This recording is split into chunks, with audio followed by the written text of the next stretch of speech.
இன்றைய தினம் சேலம் மாவட்ட நிர்வாகிகள் ஆலோசனை கூட்டம் சேலம் புறநகர் மாவட்ட கட்சி அலுவலகத்தில் நடைபெற்றது. இந்த ஆலோசனை கூட்டத்தில் மாவட்ட செயலாளர் தலைமை தாங்கினார். சேலம் மாவட்டத்தில் தேர்ந்தெடுக்கப்பட்ட அனைத்து இந்திய அண்ணா திராவிட முன்னேற்ற கழக உறுப்பினர்கள் அனைவரும் தங்களுடைய கருத்துக்களை தெரிவித்தார்கள். அதோடு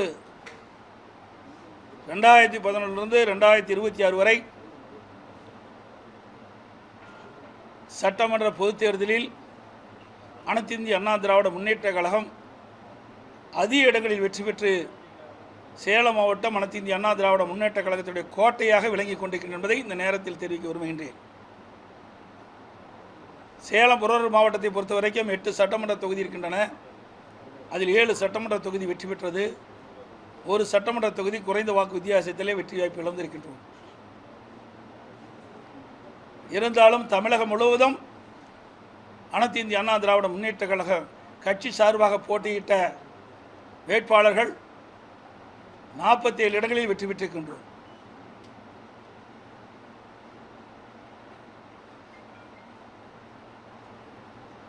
இன்றைய தினம் தமிழகத்தில் ஆட்சி நடக்கிறதா இல்லையா என்று சந்தேகம் நிலவிக் கொண்டிருக்கின்றது. அனைத்து இந்திய அண்ணா திராவிட முன்னேற்ற கழக ஆட்சி இருக்கின்ற பொழுது பல்வேறு திட்டங்களை கொண்டு வந்து சேலம் மாவட்டம் மட்டுமல்ல தமிழ்நாட்டில் இருக்கின்ற அனைத்து மாவட்டங்களும் வளர்ச்சி பெறுவதற்கு அதிமுக அரசாங்கம் பல்வேறு நடவடிக்கை எடுக்கப்பட்டது. பல்வேறு பாலங்கள் கட்டி கொடுக்கப்பட்டன, பல மாவட்டங்கள் பிரிக்கப்பட்டன, சட்ட ஒழுங்கு பாதுகாக்கப்பட்டது, போதைப்பொருள் கட்டுப்படுத்தப்பட்டது. அனைத்து இந்திய அண்ணா திராவிட முன்னேற்ற கழகம் தேர்தல் நேரத்திலே கொடுக்கப்பட்ட வாக்குறுதி பெரும்பாலும் நிறைவேற்றப்பட்டது. இப்படி பல்வேறு திட்டங்களை கொண்டு வந்து அரசாங்கம் அதிமுக அரசாங்கம் இருந்த என்பதை இந்த நேரத்தில் தெரிவிக்க விரும்புகின்றேன். அனைத்து இந்திய அண்ணா திராவிட முன்னேற்ற கழகத்தை பொறுத்த வரைக்கும் ஆட்சியில் இருந்தாலும் இல்லாவிட்டாலும் மக்கள் பிரச்சனை என்று வருகின்ற பொழுது அந்த மக்களுடைய பிரச்சனையை தீர்ப்பதற்கு முதல் குரல் கொடுக்கின்ற கட்சி அனைத்து இந்திய அண்ணா திராவிட முன்னேற்ற கழக கட்சி என்பதை இந்த நேரத்திலே தெரிவிக்க விரும்புகின்றேன்.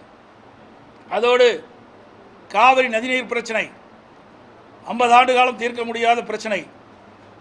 1986 பொன்மனச்செம்மல் புரட்சித் தலைவர் எம்ஜிஆர் அவர்கள் காவிரி நதிநீர் பிரச்சனை சம்பந்தமாக வழக்குகளை தொடர்க்கப்பட்டு அம்மா இருக்கின்ற பொழுது சட்ட போராட்டம் நடத்தப்பட்டு அம்மா மறைவுக்கு பிறகு அம்மாவுடைய அரசு தொடர்ந்து உச்சநீதிமன்றத்திலே மூத்த வழக்குகளை வைத்து ஒரு நல்ல தீர்ப்பை காவிரி நதிநீருக்கு நாம் பெற்றோம்.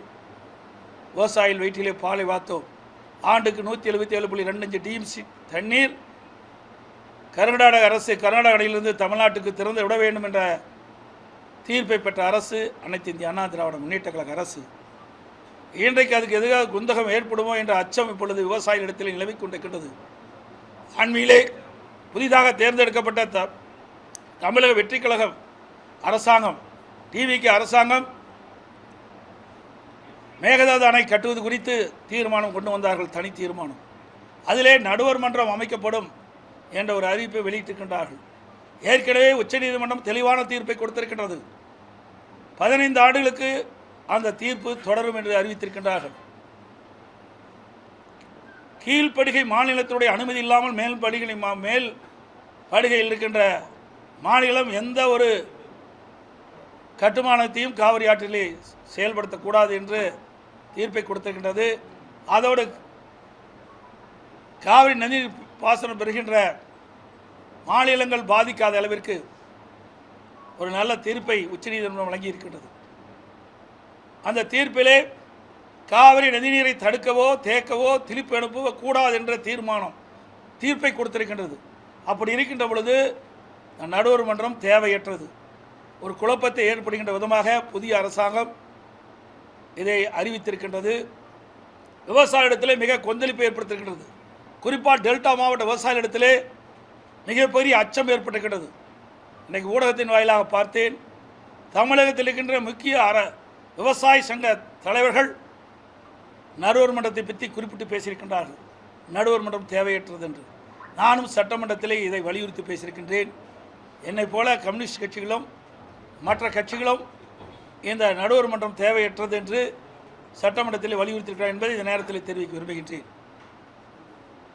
அதோடு அண்மையில் 10ஆம் தேதி கரூருக்கு தமிழக வெற்றி கட்சியுடைய தலைவரும் தமிழகத்துடைய முதலமைச்சருமான திரு விஜய் அவர்கள் பேசுகின்ற பொழுது ஒரு கருத்தை சொல்லியிருக்கின்றார். அனைத்து இந்திய அண்ணா திராவிட முன்னேற்ற கழகமும் திமுகவும் கூட்டு களவாடிகள் என்று குறிப்பிட்டிருக்கின்றார். எவ்வளவு பெரிய வார்த்தை! அவர் வகிக்கின்ற பொறுப்புக்கு அது சரியா? சிந்திக்க வேண்டும். அவர் ஒரு முதலமைச்சராக இருக்கின்றார். எந்த வார்த்தையை பயன்படுத்த வேண்டும் என்று யோசித்து பயன்படுத்த வேண்டும். அனைத்து இந்திய அண்ணா திராவிட முன்னேற்ற கழகம் கூட்டு களவாளி அல்ல. தமிழக வெற்றி கழக தலைவர் திரு விஜய் அவர்கள்தான் களவாளி. அனைத்து இந்திய அண்ணா திராவிட முன்னேற்ற கழகத்தின் சார்பாக போட்டியிட்டு இரட்டை சின்னத்திலே அவர்கள் போட்டியிட்டு வெற்றி பெற்றவர்களை குதிரை பேரத்தின் மூலமாக ராஜினாமா செய்து வைத்து அந்த ராஜினாமா செய்த உடனே அவர் டிவிகேலே சேர்த்திருக்கின்றார்களே, இதுதான் எங்களுடைய சட்டமன்ற உறுப்பினர்களை ராஜினாமா செய்ய வைத்து தமிழக வெற்றி கழகத்தில் இணைத்துதான் களவாளிகள். முதலமைச்சர் தான் எங்களுடைய வெற்றி பெற்ற சட்டமன்ற உறுப்பினர்களை ராஜினாமா செய்து கட்சியிலே சேர்த்தவர் அவர்தான் களவாளி. சொல்லுங்க. தூய ஆட்சி நடைபெறுதா நீங்கள் தான் சொல்லணும். தூய ஆட்சினார், வெளிப்படை ஆட்சினார். இப்போ யாரெல்லாம் சேர்த்திட்டு இருக்காரு, யார் மேலாம் குற்றம் சொல்லிக்கிட்டு இருந்தார். குற்றம் சொல்றவர்களாம் அவருடைய இயக்கத்தில் இணைச்சிக்கிட்டு தான் இருக்காரு. அப்போ எங்கே போய் தூய ஆட்சி, எங்கே வெளிப்படைத்தன்மை இருக்குது? இந்த ஆட்சியில் என்ன செஞ்சாங்க? இந்த 60 நாட்கள் ஓடி போச்சு. இந்த 60 நாட்களில் இந்த ஆட்சியில் செய்த சாதனை என்ன? ஒன்று செஞ்சுருக்கிறாங்க. அதுவும் செஞ்ச மாதிரி தெரியல. சிங்கப்பெண் சிறப்பு அதிரடிப்படையினர். எனக்கு இரவில் ஒரு பிரச்சனை நடந்தால் அந்த சிங்கப்பெண் சிறப்படைக்கு யார் பாதுகாப்பு கொடுப்பது? இது ஏற்கனவே அனைத்து இந்திய அண்ணா திராவிட முன்னேற்ற கழக அரசாங்கம் இருக்கின்ற பொழுது, அம்மாவுடைய அரசாங்கம் இருக்கின்ற பொழுது காவலன் செயலி என்ற ஒரு அறிவிப்பை கொடுத்தோம். அதில் ஆப்பில் எல்லா போலீஸ் ஸ்டேஷனுடைய நம்பரும் இருக்கும். அதில் ஏதாவது அந்த பெண்மணி எங்காவது பெண்கள் பாதிக்கப்பட்டால் அருகில் இருக்கின்ற காவல் நிலையத்துக்கு அதை தெரிவித்தா உடனே வந்து காப்பாற்றுவாங்க. ஆனால் இதெல்லாம் ஒரு ஷோ. இதனால் மக்களுக்கு நன்மை கிடைக்குதா என்றால் எனக்கு தெரிஞ்ச வரைக்கும் இன்னும் காலப்போக்கில் தான் தெரியும். அதான் நீ கரூர் பேச்சை பார்த்தீங்களே, கரூர் பேச்சை இன்னும் முதலமைச்சர் அந்தஸ்துக்கே வரல. அவர் நாலாங்கட்ட பேச்சாளர் கூட தான் பேசிகிட்டு இருக்காரு. பஞ்சு டைலாக் பேசிகிட்டு இருக்காரு. ஆக்கப்பூர்வமான கருத்துக்களை பேச வேணும்.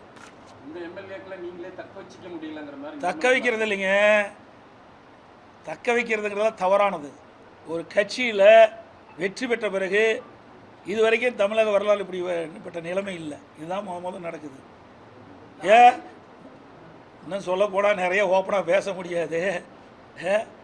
இன்றைக்கு அது சொல்லக்கூடாது, அதை நம்ம பிறகு சொல்லலாம். சில விஷயங்களை சொல்ல முடியும், சில விஷயங்களை சொல்ல முடியாது. என்ன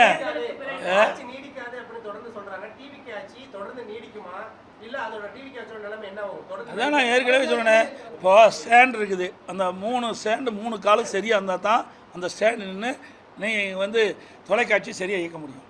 இப்போ அவருக்கு இருக்குது 2 கால் தான் இருக்குது. ஒரு கால் இரவல் கால். அது இடர்ச்சின்னு வச்சுக்க, எப்படி இந்த நம்முடைய கேமரா சாஞ்சிருமோ அது மாதிரி இந்த ஆட்சி சாஞ்சி போயிடும். அந்த கூட்டணி கட்சியில் அங்கம் வைக்கின்ற தலைவர்களை அனுசரிக்க வரைக்கும் இந்த கட்சி நிலைக்கும். இன்றைக்கு அந்த கூட்டணியில் அங்கம் வைக்கின்ற கட்சி தலைவர்களாக நாளுக்கு ஒரு செய்தி சொல்லிக்கிட்டு இருக்கிறாங்க. நீங்கள் எல்லாம் பத்திரிகையில் ஊடகத்தில் வருகின்ற செய்தித்தான் நான் சொல்கிறேன். தினந்தோறும் ஒரு செய்தி சொல்லிகிட்டே இருக்கிறாங்க. ஒரு கட்சி தலைவர் என்னங்கிறாரு, நாங்கள் மேதுக்கு ஆளுநர் ஆட்சி வரக்கூடாது என்பதற்காக ஆதரவு கொடுக்குறோம், ஆனால் திமுக கூட்டணியில் அங்கம் வைக்கிறார். அடுத்த நாள் வேறு மாதிரி ஒரு கருத்து சொல்கிறாரு. இப்படி முரண்பட்ட கருத்து சொல்லுகின்ற கட்சியை நம்பித்தான் ஒரு ஆட்சி செஞ்சிட்ருக்காரு. இவர் பெரும்பான்மையோட ஆட்சி இல்லை. அவர் 108 இடத்துல ஜெயிச்சிருக்கார். மீதியெல்லாம் மற்ற கட்சி வெற்றி பெற்று அதிலிருந்து சட்டமன்ற உறுப்பினர் இரவல் வாங்கி தான் அவர் ஆட்சி நடத்துகிறார். தேர்தலுக்கு முந்தைய என்ன சொன்னார்? திராவிட கட்சியினுடைய சரியில்லை, 2 திராவிட கட்சியும் சரியில்லை. இப்போது ஒரு திராவிட கட்சியில் பல கூட்டணிகள் அங்கம் வச்சு அதில் வெற்றி பெற்று அதில் வந்தவர்கள் தான் அந்த ஆட்சி அமைப்பதற்கு உறுதுணையாக இருக்கிறாங்க. அப்புறம் தேர்தல் ஒரு பேச்சு, தேர்தல் முடிஞ்ச ஒரு பேச்சா? இரட்டை வேணுமா?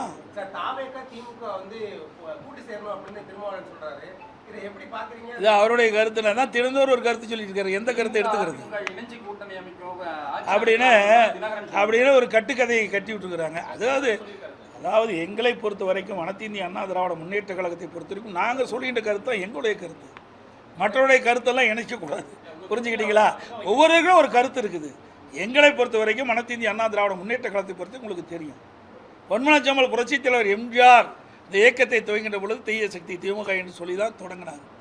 அந்த நிலைப்பாட்டில் இன்ற வரைக்கும் இருக்கிறோம். 195 இடத்துல நான் எழுச்சி பயணம் மேற்கொண்டேன். அப்போவும் திராவிட முன்னேற்ற கழகத்தில் செய்த தவறுகளை தான் சுட்டி காட்டினேன். 5 ஆண்டு காலம் பிரதான எதிர்க்கட்சி தலைவராக இருந்தேன். அப்பொழுது சட்டமன்றத்தில் பேசுகின்ற பொழுதும் அந்த கருத்தின் அடிப்படையில் தான் திராவிட முன்னேற்ற கழகம் செய்த தவறுகள் அதை சுட்டி காட்டி தான் நாங்கள் பேசினோம். இன்றைக்கும் அந்த நிலை தான்.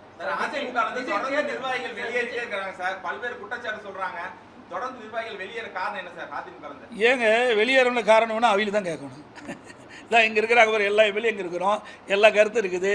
அண்ணா திமுகவை பொறுத்த வரைக்கும் அவர்கள் மாதிரி குறுகிய வட்டத்தில் இல்லை. இன்றைக்கு ஏற்கனவே அம்மா இருக்கின்ற பொழுது அமைப்பு நீதியாக 9 பேர் தான் நியமிச்சிருந்தாங்க. இன்றைய கால சூழ்நிலைக்கு தகுந்தவாறு ஒவ்வொரு அமைப்புக்கும் 30லிருந்து 40 பேர் அமைச்சிருக்கிறோம்.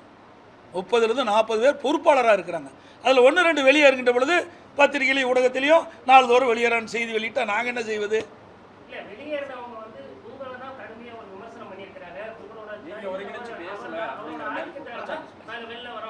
அப்புறம் அது வரைக்கும் ஜெயிக்க வரைக்கும் ஆதிக்கம் இல்லையா?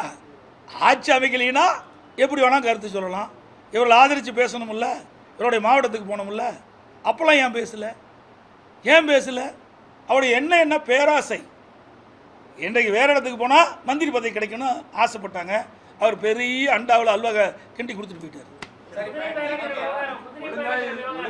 அதிமுகவை ஒன்றுமில்லாமல் ஆக்கிய பொறுப்பு வந்து தினகரனையே சாருன்னு சொல்லிட்டு காங்கிரஸ் மாநில தலைவர் மாணிக்கம். அந்த கட்சியில் என்ன இருக்குது? கழுத தேஞ்சு கட்டருபாகிற மாதிரி அது எவ்வளோ பெரிய இயக்கம், நூற்றாண்டு விழா கண்ட கட்சி இன்றைக்கு தமிழகத்தில் எந்த நிலையில் இருக்குது?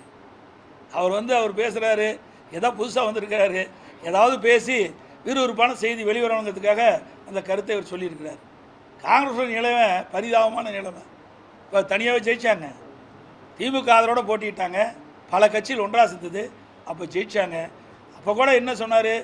இதே திராவிட முன்னேற்ற கழக தலைவர் ஸ்டாலின் அவர்கள் முதலமைச்சராக இருக்கும்போது எங்கள் கூட்டணி பலம் வாய்ந்த கூட்டணி, கொள்கை கூட்டணி. நாங்கள் இப்போ என்ன ஆச்சு? கொள்கையும் கிடையாது, கூட்டணியும் இல்லை, எல்லாம் சிதறுண்டு. இன்றைக்கு அவருடைய சுய லாபத்திற்காக திமுக தலைமையில் வெற்றி பெற்று மாற்று அணிக்கு போய் அங்கே போய் பதவி வாங்கி இன்றைக்கு அதிகாரத்தில் இருக்கிறாங்க. இதில் எங்கே போய் கொள்கை இருக்குது? எதுவுமே இல்லையே. தேர்தல் அறிக்கையில இந்த விவசாய கடன் தள்ளுபடி பண்ணு சொன்னாங்க, அதுலயும் பண்ணல. இப்ப காவிரி மேலாண்மை விவகாரத்துல அந்த கர்நாடக அணைகள்லாம் நிரம்பிருச்சு, ஆனா இது வரைக்கும் தண்ணி திறக்கல. ஆனா இவர் வந்து நான் ஏதோ பேசணும்னு சொல்றாங்க, ஆனா நான் பேசி 2 தரப்புலையும் சண்டை வரக்கூடாது, பிரச்சனை வரக்கூடாது அப்படின்னு சொன்னா விவசாயிகளுக்கு தண்ணீர் இது வரையும் காவிரி அணையில வரல, டெல்டாவிலையும் ரொம்ப சிரமப்படுறாங்க. ஆனா விவசாயிகள் மீது எந்த ஒரு அக்கறை இல்லாத மாதிரி நடந்துச்சு. ஏங்க அதாங்க கட்சி ஆரம்பிச்சு 2 வருஷம் ஆகுது. ஏதாவது அனுபவம் இருந்தால் பரவாயில்ல, விவசாயிகளை பற்றி சிந்திச்சா பரவாயில்ல, விவசாயிகள் என்ன கஷ்டப்படுறாங்கன்னு தான் பரவாயில்ல. ஆக அதெல்லாம் அதுக்கு முன்னுரிமை கொடுப்பாரு. அதான் என்ன, இப்போ அவருடைய அட்வைசர் யார்? தேர்தல் வகுப்பாளர் தான் அட்வைசர். இதுக்கு முந்தி இருந்த திமுக தான் சரி, அண்ணா திமுக தான் சரி, நான் இருக்கும்போது சரி, அட்வைசராக போடுறதா ஒரு அனுபவமிக்க துறை வாரியாக அனுபவம் வாய்ந்த ஒரு துறை செயலாளரை நாங்கள் போடுவோம். அவருடைய அட்வைஸர்லாம் கேட்போம், அவருடைய ஆலோசனைலாம் கேட்போம், செயல்படுவோம். ஆனால் இவர் ஒரு புதுமை படைச்சிருக்காரு. சினிமாவில் புதுமை படைக்கின்ற மாதிரி ஒரு அரசாங்கத்தில் இவர்களுக்கு யாரெல்லாம் தேர்தல் நேரத்தில் ஆதரவாக இருந்தாங்க, ஆலோசகராக இருந்தாங்க, அவரெல்லாம் இன்றைக்கு அட்வைசராக போட்டிருக்காரு. இன்னொன்று வேடிக்கை என்ன, ஜனநாயகம் படத்தினுடைய தயாரிப்பாளரை இன்றைக்கு அவர் வந்து டெல்லி சிறப்பு பிரதியாக போட்டிருக்காரு. அடுத்து இன்னொரு எடிட்டிங்கரை யாரும் ஒருத்தர் போட்டிருக்கான்னு எனக்கு வந்த தகவல். இது பண்ணால் கொஞ்ச நாளில் அவருடைய மேக்கப் மேனுக்கும் அவர் ஏதாவது பதவி கொடுத்துருவார். ஆக எல்லாமே சினிமா ஆக்கிட்டார். அரசாங்கம் என்பது ஒரு கேள்விக்குறியாகிவிட்டது என்பதை இந்த நேரத்தில் தெரிவித்து அனைத்து ஊடகங்களுக்கும் பத்திரிகை நன்றி, வணக்கம். டைம் ஆச்சு.